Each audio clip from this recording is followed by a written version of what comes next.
Like it or not, virtual learning is here to stay, folks. And while I'm sure all of us have had some experience presenting virtually, I know at least for me, there's plenty of room to improve that learner experience within a virtual environment. But where do I start? How can I get better? What are some things to consider before I even start a virtual learning engagement? Luckily, our guest this week can provide some fantastic answers. Kassy LaBoire is a virtual learning expert and consultant, and she's here to discuss some great best practices we should all consider when we engage with our audience virtually. Kassy brings more than a bucket full of great information, folks, so get ready to learn a lot. Let's get started. They are the fabulous learning nerds. Cause if you're tired of the old ways of getting it done, you've got the fabulous learning nerds. Scott and Dan are making it lots of fun. The best ideas that you've ever heard. So everybody spread the word. They're gonna keep you discerning. The fabulous learning nerds. Fabulous learning nerds. Oh yeah!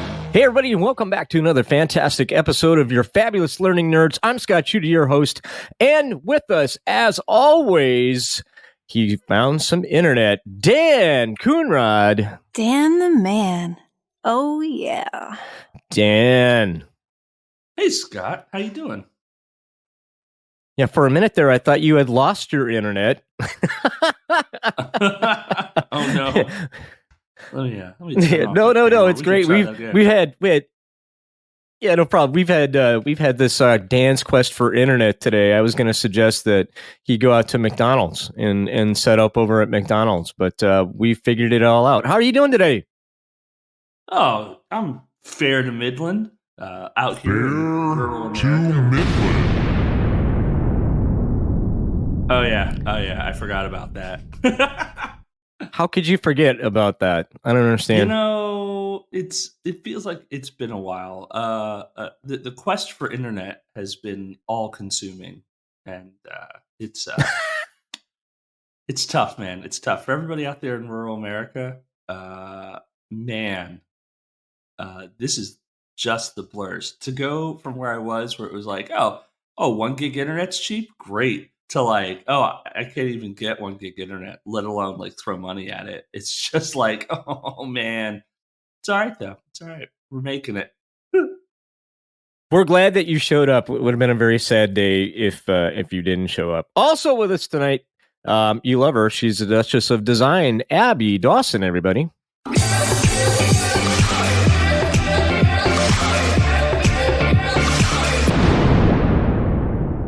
Abby. Hey there. How's it going? Pretty good.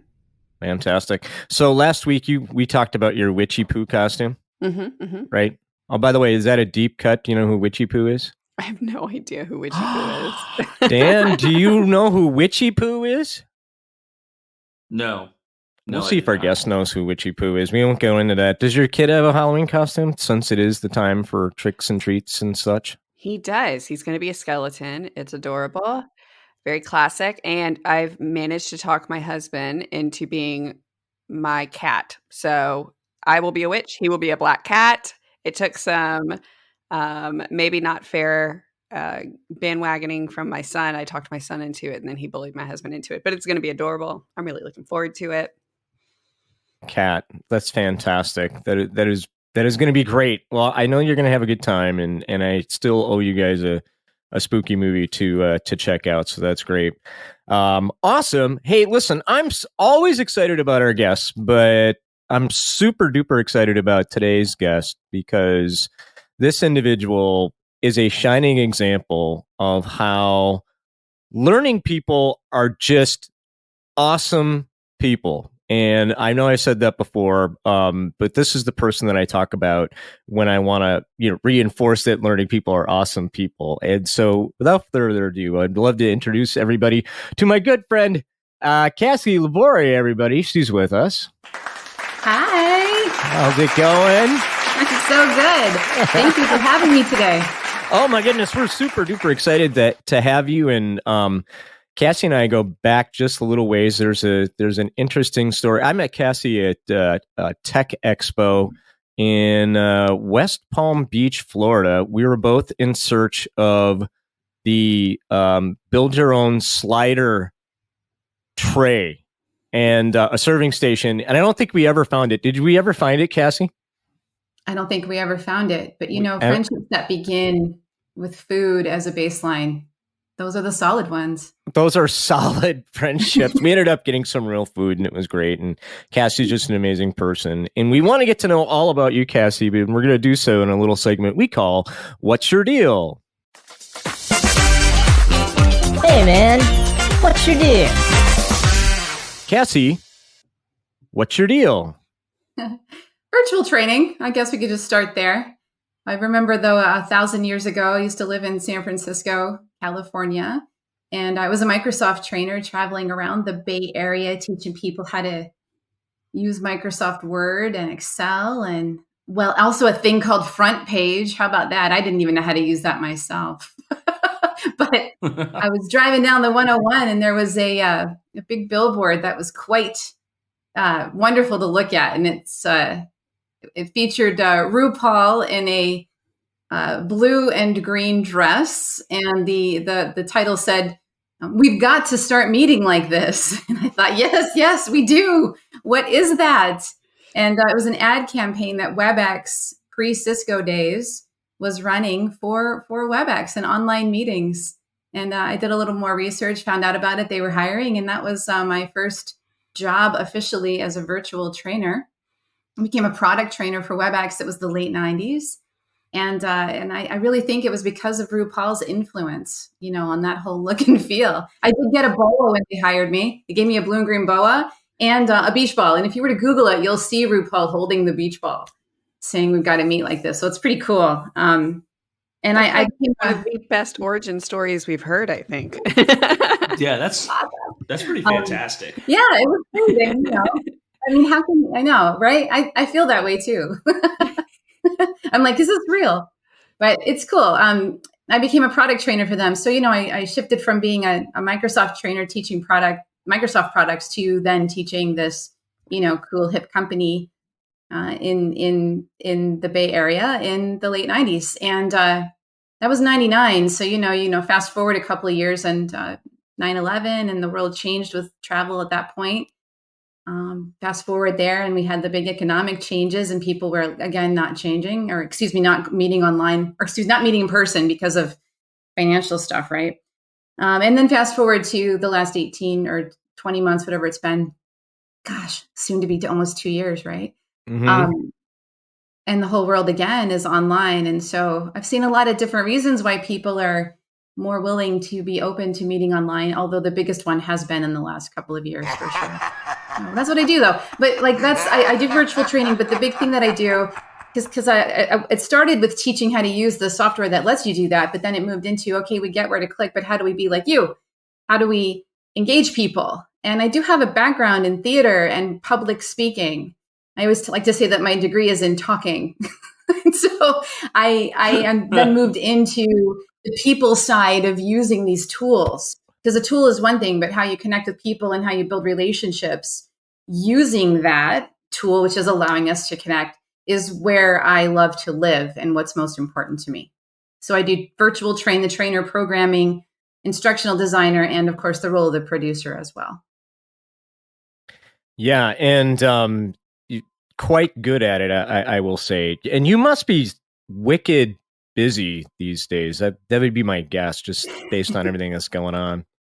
Wicked busy is a good way to put it. It's good. Well, it's good. It's better than being wicked bored. Right. That's for sure. So again, super happy that you're with us. I know we're going to spend a heck of a lot of time talking about something very, very important as we dive into this world of virtual learning, which I believe is here to stay. Like if you didn't think that this was going to be something that we needed to get good at before, you're going to need to get good at it moving forward. So without further ado, let's go ahead and dive into our topic of the week. Okay, Kassy, you talking to us about becoming a virtual training hero, so to speak. Yeah, you know what? It was the winter of 2019, and I was reading an article unrelated to my work. It was just about the Joseph Campbell, The Hero's Journey, and what that is, and like how stories are written. So if you're an English or literature major, this is super common for you. You study this at university, but just like the hero's journey is a way to tell a story. Like if you go back and look at like any kind of superhero, or even Harry Potter, anyone, Wonder Woman, they follow what Campbell would argue was the hero's journey. And it's like this step to like, how do you become a hero? What do you go through? So I'm reading this whole article about what that is. And I'm like, virtual trainers are heroes, man. Getting distracted on that, and then I thought that'll be a really fun talk. And at that time I was going to be speaking at ATD's Tech Knowledge in where were we? Gosh, I forgot where it exactly was, but I know that it was before the pandemic. It was in the before times. Right. In January. The good old days, right? Yeah. And it was exciting because it was the Tech Knowledge where it was hot pink and black. So it was super exciting to me for color reasons. Mm-hmm. But I gave that talk on a super stage that becoming a virtual trainer is a hero's journey. And I hired a local artist. I live in Rochester, New York, and I went to RIT, the Rochester Institute of Technology, and I posted a job. I need some original artwork. And I got a 2D animator that worked with me to get the concept for my heroes. I had her make 4 heroes for me, one main one, and then some, every hero has a team, right? A squad. And then we had some enemies, and she drew up the enemies, which I love, the villains. And I wrote the whole story and explained how virtual trainers are heroes and how that happened or happens. And it was all meant to be like an inspirational thing that you could be successful too. She, because she was her name is Vivian, and she's just a regular trainer, and she gets the call to the adventure, and she's like, no, I don't want to train online. I don't think I'm worthy, and I definitely don't want to like it. And I go through the whole thing. It's really fun. And I wrote that whole thing and then delivered it at Tech Knowledge. It was great. And then came home. It was like February, and you guys know what happened in March. The world had changed, and I started helping everybody figure out how to do online. Like for the longest time, everyone's like, "Yeah, we'll do that someday," and then that day was like in March. And so everyone, help me, Kassy. We've been saying we're going to call you, and that happened. And then just out of that intense work, I had my little hero sitting there. And I started using her as just a character, if you will, to provide tips and tricks to people, in the social media setting. So I started posting on LinkedIn, and this was coming out of all my work each day with everybody, and I started posting these tips, and then it just became this thing for me. And now it's like, it's a whole branding thing that I'm going to keep on living with. And I have compiled all of those tips that I created of her telling us what we can do better and how we can survive this, if you will. And I'm putting it into an ebook that I'll have available for download soon, all of it. And then I'll keep making more as well. Yeah, your tips have been really well received, and timing on that, I think, is really important. I don't know if we've talked about this before, but I remember back in March when, everything started shutting down, and I went to Training Magazine, and they had a webinar on what to do, and like normally like 100 people max on that webinar. Well, like they had like 5,000 people try to sign up, and they had to record it and send it out. And I remember saying to myself, like, people are lost. And, and I think about our educational system, same thing. Like the DOE put out this YouTube conference because it was the only place where they could reach that many people. And Kassy, they were just so lost. And that's why I feel like, you're doing really great work. And I love the whole hero's journey part of it. And I still feel like there's a lot of people that are lost. And, from your expertise level, like, where do I start? Right. So a lot of us have just had to go and go ahead and do it and had various degrees of success. Like, if you think about your hero, Vivian, right? And, where she started, what's the first and foremost thing when you think about success in the virtual environment? I think It's such an interesting question because like what I know it to be and what I know what I want it to be and what it is are two different things. So the thing that I'm going to tell you that has to happen is you got to get into the technology and just start using it and start to normalize it for yourself. And so whatever you're using, Zoom, Teams, WebEx, open up a session, log in a second computer as an attendee, and just figure out what you're doing to people. Because people just don't even at a very basic, to this day, really understand what the technology is doing. And I think they don't understand what's happening for their attendees. And so I think you really have to just focus on the tech first. And so that's what I say, what it is. That's the answer on what success is. It's first making the tech work and you understanding what in the world you're doing with it. And it's more than just getting on the camera and figuring out how to share your slides. Yeah. That is such a brilliant but simple tip. And I can't believe I'm embarrassed to say it would have never crossed my mind if you hadn't told me to log in as an attendee and see. But now that I hear it, is such a great, obvious idea. It's like life-changing. Right. Yeah. Because a lot of the anxiety or fear that you might have as a presenter or even as a meeting leader is, what are they seeing? Is it working? Yeah. Yeah. Am I being heard? Am I being seen? And then it goes on to what are they hearing and what are they seeing, right? Yeah. And I'm always finding myself asking like my teammate or somebody, how was it? What was this like? And to no fault of their own, they're trying to be supportive. They're like, it was great. It was fine. I'm like, but I wish I knew. Yeah. It's like, take control, man. If any trainer, any presenter, any meeting leader I've ever met wants to be in control. And that's probably a whole nother podcast, but take control, answer the question for yourself. This is what they are seeing. And so like, even when to further that, even when I'm learning a new technology or maybe they launch a new feature and this is what the mobile version looks like, I'm not going to go read about what the mobile version looks like. I'm going to log in my phone so I can see what the mobile version looks like and acts like and feels like. And then that way, what happens to me is that I'm a much more confident presenter and trainer because I'm like, look, the chat's in the bottom right. Click it. Nope. Bottom middle of your screen first. Now look, it's on the bottom right. I know for a fact because I'm clicking on it with you. It's much better and you're much more confident. So I think things for success start there. You have to know how to work the room, if you will.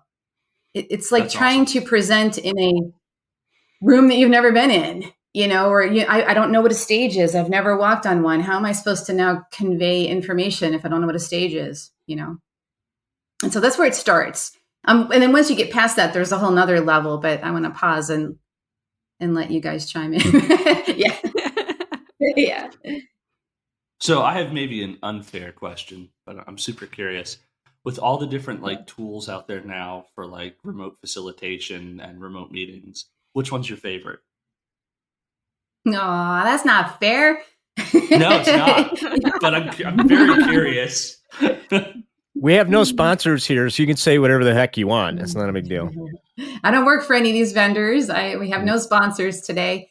My favorite ones are the ones that have all the features and always work and are simple to use. And so that she doesn't have one, folks. She doesn't have one. I definitely have one, but it's not fair. I have one, but I will tell you that it used to be that it was WebEx, and then it became Adobe Connect, and now it is Zoom. And I am a fair weather fan. Okay, let me just tell you that right now. So if it's working really well and it's easy to use and it has all the things that I need, that's the one I want. They all have things I wish they didn't have, and most of them have things that I like. And the three that I mentioned are the only ones that make me happy. And the other ones I deal with because I work, all my clients have all different things.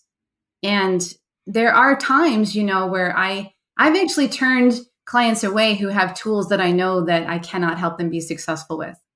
I've said, I'm sorry, I'm not a magician. The only magic that needs to happen here is that you go back to your team and you get a tool that works. But it's like, I cannot teach you to ice skate if you refuse to get ice skates. That's what I have had to say to a couple of people. And interestingly, I did that last year with one client, a very big, global, highly prestigious client. I said, guys, I can't fix this for you. I cannot work on that and do what you want me to do. and to help you. And they go, okay, we'll find someone else. I go, I wish you all very well. And a year later, they are back. They have switched to the tool that I have recommended they use. And I am now working with them at the end of the month. That's fantastic. Yep. Yeah. We've run into the same opportunity. Like sometimes bigger organizations that we serve decide it's a really great idea to go buy their own, and holy smokes, like, and there's some brass tacks, and I'll let you get into like what if I'm thinking about software, right? Virtual presentation software. What are some things that are just must have? So you've mentioned the 3 you like the best. I'm with you 100%. We're not going to mention the ones that we don't like, but how about some things that you just have to have or you can't do what needs to be done from a learning perspective? The first thing is access, and easy access. It needs to be able to, that we can get in without a lot of trouble, and it doesn't like crash your computer or just need so much that most people don't have it, So easy, simple access that isn't complicated to figure out in an email, Mm-hmm. The simplification of things is first and foremost. I think today too that we need, chat is a no-brainer. Everybody's got chat, and chat has to be in there and be accessible to everybody. I personally really love being able to see everybody. Now, I'm a trainer, and I'm going to come from an L&D perspective. I'm not generally working in the world of needing to hide people that are in the audience. Okay. And I recognize where that can happen and need to happen in certain settings. But in L&D, we're here to learn. And a big part of learning is learning from one another. And so being able to see each other on a list, on a camera, fine. But none of this hidden attendee business. So allowed to talk, allowed to contribute, not locked down because I'm alive and sitting here and watching it, but you wouldn't know it stuff, right? That's important to me. Annotating is important to me, and really easy audio and great video, and also breakouts. I really, really need to chat, annotate, breakouts. Those are the things, and be able to talk to people and learn together are going to be my favorite features for sure. Notice that I don't care about polling. I only mention that because I just, I can use the chat and it's fine. I also don't need to have like exact data to pop into different things because I'm creating learning experiences, not gathering data of who clicked. So Kassy, you talked like about how that. you had an experience with a large company that was reluctant. You parted ways. They kind of saw the light there, and they're more engaged again. Have you noticed that shift happening more frequently in the past year or two? Now that people have kind of like, we had to do it, we really dipped our toes, maybe we're more willing to change, or what's been your experience there? Oh, absolutely. Like now, and so it's kind of a cool thing that's happening in tandem too, because the technology is getting better. The just classic law of supply and demand. When there's a demand for something, then there's going to be more product, and and the product's going to get better. So I'm not really purchasing all sorts of stuff right now. I'm kind of chilling out and watching who's going to rise to the top, because so much stuff's coming up, right? All the apps, do we need them? I don't think so. But so that's happening where we're getting better options. And back to your point, it used to always be, well, we know that this works. I'm going to put that in air quotes. This in-person training experience that we've done since the dawn of time, quote, works. So we're going to keep doing that. And I know virtual's out there and we should do it one day, but we'll do it later. It's too hard right now. And then every attendee that was in a virtual session or in a virtual environment was also treated that way. I'll pay attention to you later. Your learning will matter more later when you're here in person in the real training. On that note, in the live training, because, the online one is dead. That's right. There's that. So there was this whole first, now we're going to listen. And that first part of it was, how in the world do I do it? Oh my gosh. And now and then they went into, and that went on for quite a while. And for some people still going on. And then it went into, okay, wow, we were missing out. And this is different. I should do things a little differently. And that happened for a while.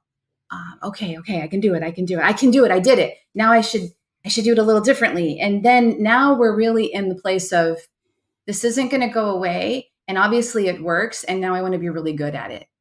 And it's like, I feel like I've been doing this for longer than 20 years. And so I've been there a long time. I've been living in there. So I'm actually trying to live in the world with everyone else going, whoa, they're actually listening. Let's make this better. And then at the same time, we're seeing tech we haven't seen before, and things happen that, gosh, just playing music in a virtual training nowadays is now just a click of a button and it works. And back in the day,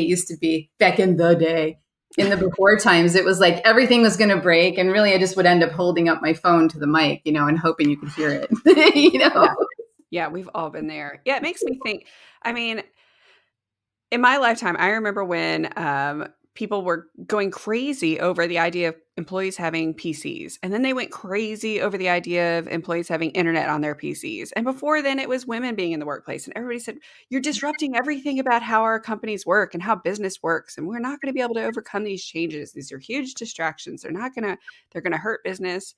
And like, it all got better. And I just see this as one of those waves. And I think virtual training is maybe the linchpin to virtual work, remote work.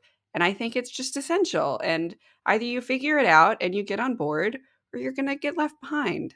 Yeah. Yeah. And then, Abby, to that point, like virtual training in and of itself isn't like different. Like people are like, but how do I learn online? It's pretty much the same way you always learn. It's just that you're now using tech instead of sitting next to someone. You know what I mean? Yeah, exactly. It's still the same stuff.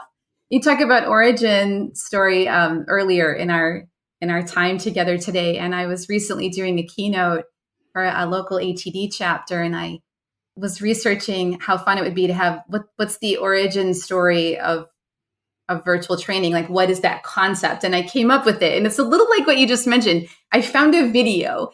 It's one of these training videos. It was probably a film back when it was made. It was a film, not a video, of teaching people how to use the telephone.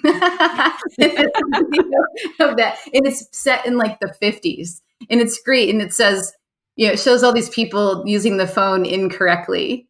Like, hello, what do you want? And they're like chewing gum and stuff and whatever. It's very funny. And then it kind of clips to the key message, which is telephone as you'd be telephoned to. And I changed it to Zoom as you'd be zoomed to. And we have been struggling with new technology since the beginning of times of new technology. Exactly. We don't know how to use stuff when it's new. And you're right. Virtual training, virtual teams, remote work is not necessarily new, but it's new in that it's finally being the only way that we all work today, and will continue to be how we go on to work. I think. I mean, it's not going to go away. It's only going to grow. I think you're right. Mm-hmm. Mm-hmm. Funny. So you mentioned one of the ways to be successful is to dive into the technology, which I think is great. What's another thing? Like I want to get better at this, right? Listen, I'm a huge fan of no excuses, Scott. I just want to get better at everything that I do. So what are some other things that our audience might want to consider that would help them be better at this virtual training gig? Do a study on objectives and writing clear, actionable objectives. Thank you, instructional designers of the world.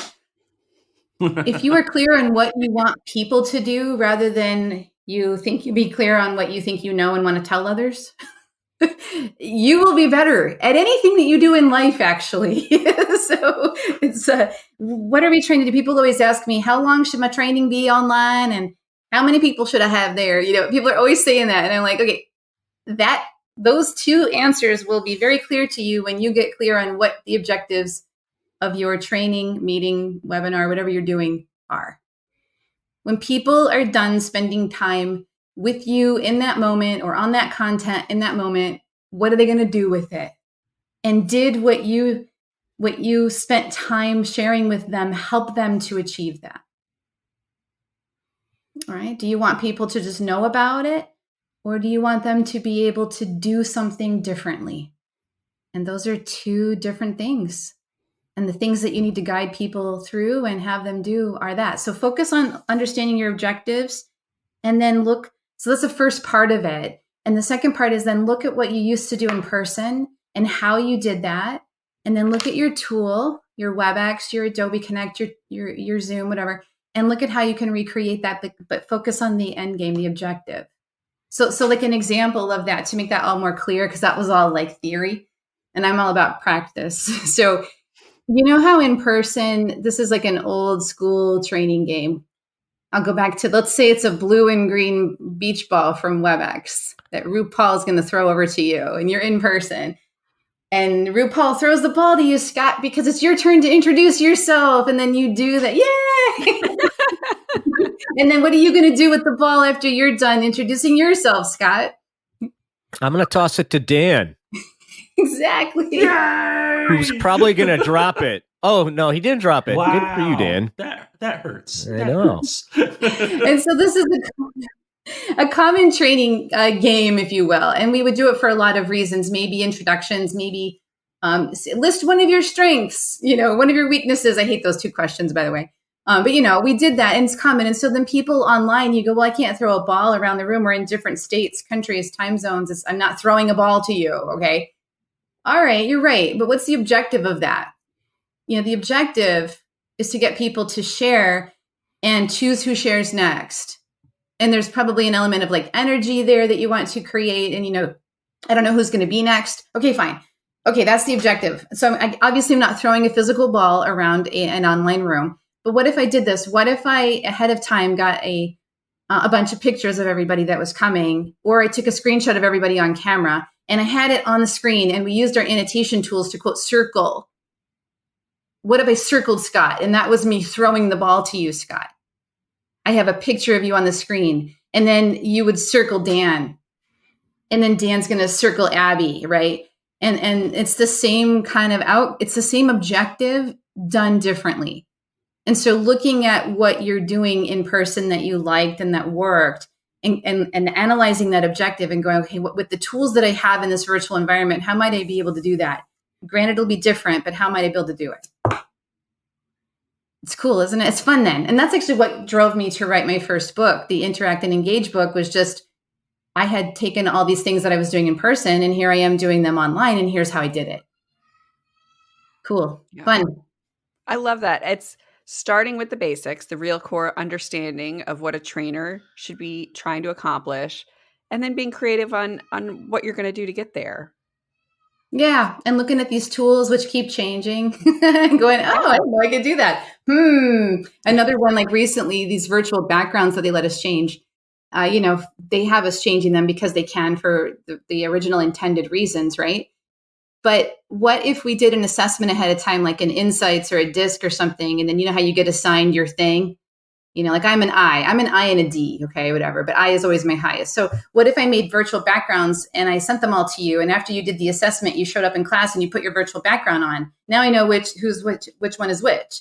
And that's kind of like in person, I might have like all the I's go stand in the right corner, all the D's go stand in the left corner, I might do that in person, but now maybe virtually I've got these virtual backgrounds indicating, and now we can all go into breakouts according to our backgrounds or whatever we're going to do with it from there. Kind of a neat thing. I just thought of that, actually. I'm going to write that up. So, you could go in your next book, for sure. I think that's a really great idea. Interact and Engage as we speak. The second edition's coming out in the fall of 2022, and so it is going to go in there. So you really hit on something that I think is important, especially from a facilitation. Like, it doesn't matter whether you're in the room or you're virtual. That time that you take for prep is so important. Like, you can't just show up, do your thing, and go, right? And you're probably, most people don't. You're right. I don't know if you were, I'm going to date myself, but we were discussing, a few weeks ago, we were on with John Quattrucci, and we were talking about the good old days of going out into the field, grabbing flip charts because we didn't have PowerPoint, right? And you would spend all night prepping how you were going to go ahead and present via the flip charts. And if you're lucky, they were the sticky ones. If not, you had tape and a monkey that would go hang them up on the wall. But the same thing goes for some people virtual. don't even know what you're talking about right now, Scott. I know. I just totally dated myself. Like no one understands that but me. But it's so important. Can you spend a little bit of time talking about some of the things from a prep standpoint? Because I think that's a really important point. Yeah, it is an important point because like in that way. So like just now, I would have to prepare the images for the assessment results and send them as separate files. I remember whenever I would prep for Adobe Connect or even WebEx or Zoom, whatever we're using, I'm going to make. I kind of got it into my sort of process, my instructional design process, that there's always a main PowerPoint file that I use. And that main PowerPoint file is not based on content and bullet points. It's actually more like a visual journey of how we'll go through the learning. So the first slide wasn't a title slide of the title of the training. The first slide is, welcome, where are you joining from? Or why did you sign up for this leadership class? It was a moment of greeting people and calling them to action immediately. And so the main file would guide and was developed to guide through what we were doing in each moment. And so that's a change from what I would need in person. Though arguably, I still like doing that now in person because I realized it was a cool thing to do rather than just relying upon my physical performance to do all of that. It's like a visual helps in terms of accessibility for people too, right? Like online, they may not hear you if they cut out. And, I love that we have tools to help us have a broader reach. Things like closed captioning and being able to have cameras and different visuals is amazing.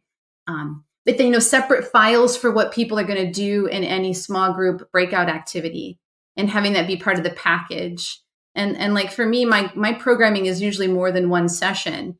And so I'll create a folder that's like, this is that certificate program. And then here's session 1, 2, 3, 4, and 5. And here's the participant manual. And here's the supplementary reading. Or, there's all these different things that go into it. And then I would have per folder what's happening what day. Because when I'm in the moment of teaching, I want to go to just session 1. I don't want to sift through and have to remember what was connected to session 1. So any separate polls, breakout files that people needed, the main deck for session 1, anything else that might go with it. So it is a little bit of a different approach, but I would argue that once I started doing it like that approach applied to everything that I would do in person as well and made me better at it and more clear and less reliant upon my physical presence to communicate all of that. That's awesome. I like that. I like that a lot. And, Scott, you're talking about like flip charts and just like the progression of like training and how like, each generation it changes. And I can remember like being taught how to train and telling the person telling me like, I don't need the flip charts, and then being again. And then I can, to like now where we're at, I can remember like looking at people who are like, hey, like we're going to be remote, and me being like, oh, I don't know if that's going to be great. And like realizing like, oh no, that's just me being stuck in the same place. So no, I love this. This is amazing. I know. I mean, sometimes too, Dan, it's such a good point. Like sometimes clients will help me. Like I'll still be stuck though. I'll be 100% honest with you. Like when I'm working with people who are scientists and people who are developing products that are like big, gigantic machines, like servers that maintain our cell towers, for example, like that's a little hard to put online. It really is. And I am, in all honesty, still working with some of those folks, people who put the machines together, who did the testing for COVID. They have these gigantic machines, and they're having to teach people how to operate these things. And it is pretty difficult online. And I think that's probably what we're going to see virtual, augmented reality, virtual reality, more of that stuff starting to come into play and be more accessible than it currently is, Be interesting to see. But for the most part, the sentiment that Dan just shared is what I shared too. Like we're just kind of stuck in our ways and we're not really seeing what else is out there. it's really interesting. And I always try to be really open to what other people are doing too, because I recognize I've got a lot of experience here and I've been down this path for so very long, but I'm learning a lot of new things all the time too. Like the big equipment stuff is kind of blowing my mind right now, and how we're going to get into that and do that with labs and virtual reality and additional cameras, better access, those kind of things. Yeah, I work for a very small company, and so we wear a lot of hats, but I kind of love it because there's so often times where I'm like, I would love to have this in the training. Who can help me with it? And they're like, nobody. If you want it, you got to go learn how to do it. Yeah. And I find I grow more than just the project I'm on in those times. And I think a lot of people are kind of leaning into that. All right, if it's something I want, I'm going to have to go learn how to do it. And either you're comfortable doing that, willing to do it, and comfortable to do it is the wrong term. You have to be willing to be uncomfortable. Right? It probably remains uncomfortable until, it worked. Okay, I'm good. And then they throw a new thing at you, right? Absolutely. Absolutely. Yeah. Yep. It's like, what is comfort? That's your next podcast. Right. I'm writing that down. What is comfort? What is it? At what point do we get to it? It isn't growth, that's for sure. Speaking of new things, Kassy and you and I chatted real briefly this last week. I had the opportunity a week or two ago to actually do a hybrid learning, right? So we had people in the room, which is great. And I love getting back into the room. Like, it's getting back on the saddle, and that's my happy place. Like, I love it. And I know you know what that feels like. But we also had a whole bunch of people that were like, nope, not getting in the room with all you sick people. Not going to happen, right? So we had, we called them the Zoomies. They zoomed in, and we did a hybrid learning. So we had an audience, a live audience. We also had a virtual audience, and I briefly shared that was extremely challenging. Thank God I had a producer. We'll let you comment on that as well. But thoughts on this idea of hybrid learning? Because in my humble opinion, I think that's coming to be an important thing too. I think we're going to see more and more of hey, I've got this in-person learning environment where people can virtually come in as well. How do we navigate that? And maybe you've got some thoughts on that, and maybe you don't, because it's relatively new at least my experience. How did it go when you did it? How do you think that you fairly engaged the people in person and online equally? I will be completely transparent. I rocked that room, and the people online I had to remind myself that they were online. Right. Like I had to do it. And I'll be honest, I think I'll give myself a C+ on the online part of that. We did do a breakout session for everybody, and those people had their own breakout and they had their own presentation. So there's an A for effort there. But as far as like making sure that we've got their comments during the presentation, like they were chatting all during the whole time, asking great questions. And unfortunately, I didn't educate my producer well enough to say, hey, Scott, we got some questions from the chat room. Because it's, we're human. I'm going to focus on what's in front of me. Right. And so what's behind me is equally as important, but what's in front of me gets my attention. So I'd say C+, that was my experience. But I know that I want to get better, and I don't think it's going away. As soon as you have one person online and you decide that you're going to pay attention to that one person and allow them to be in the front of the room equally, everybody is online. Good point.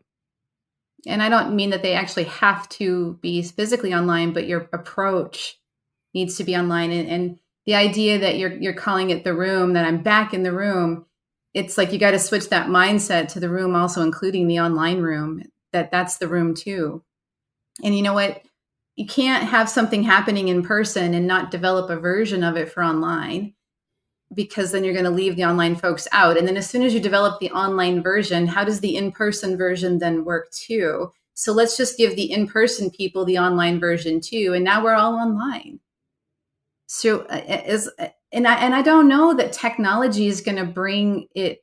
I don't know what technology will even do. And this, I think that like remote teams and remote work is obviously going to be the thing. And there's things we can do to bring the experiences together.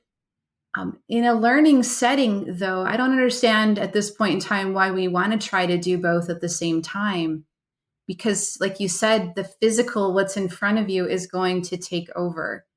And you're always going to be leaving someone out or having to do things in two different ways. And if it's done in two different ways, why isn't it two different areas or two different things? So I don't know. I think that we need to really just pay attention to the tools and technology that we're using, and then have everyone use that. And so if you have people that are in person, they go online. And it may be what you'll do in the breakout rooms is have the people that are in person gather physically together to work on that small group stuff. But then when they come back, they present it online just like everybody else is. Because like you said, would you have wanted to be an attendee in the C+ environment? Probably no. not. Yeah, you probably don't want to. And so then why are we continuing with that? We used to, in the before times, just say whatever. But I think that the world is not going to allow that whatever anymore. People won't work there anymore, or they won't learn that way anymore, and they'll go and find another way to do it. So I think that's where we are today. It'll be interesting, though, to see what happens as we move forward. Yeah, it's interesting. I'm a big believer in remote teams. I've been on a virtual team, 3 of them, for as long as I've been doing virtual training. So I very much believe in bringing teams together. But when it comes to the learning, one person's online, we're all online. If I want to be delivering it equally with fairness and with all things considered regarding accessibility.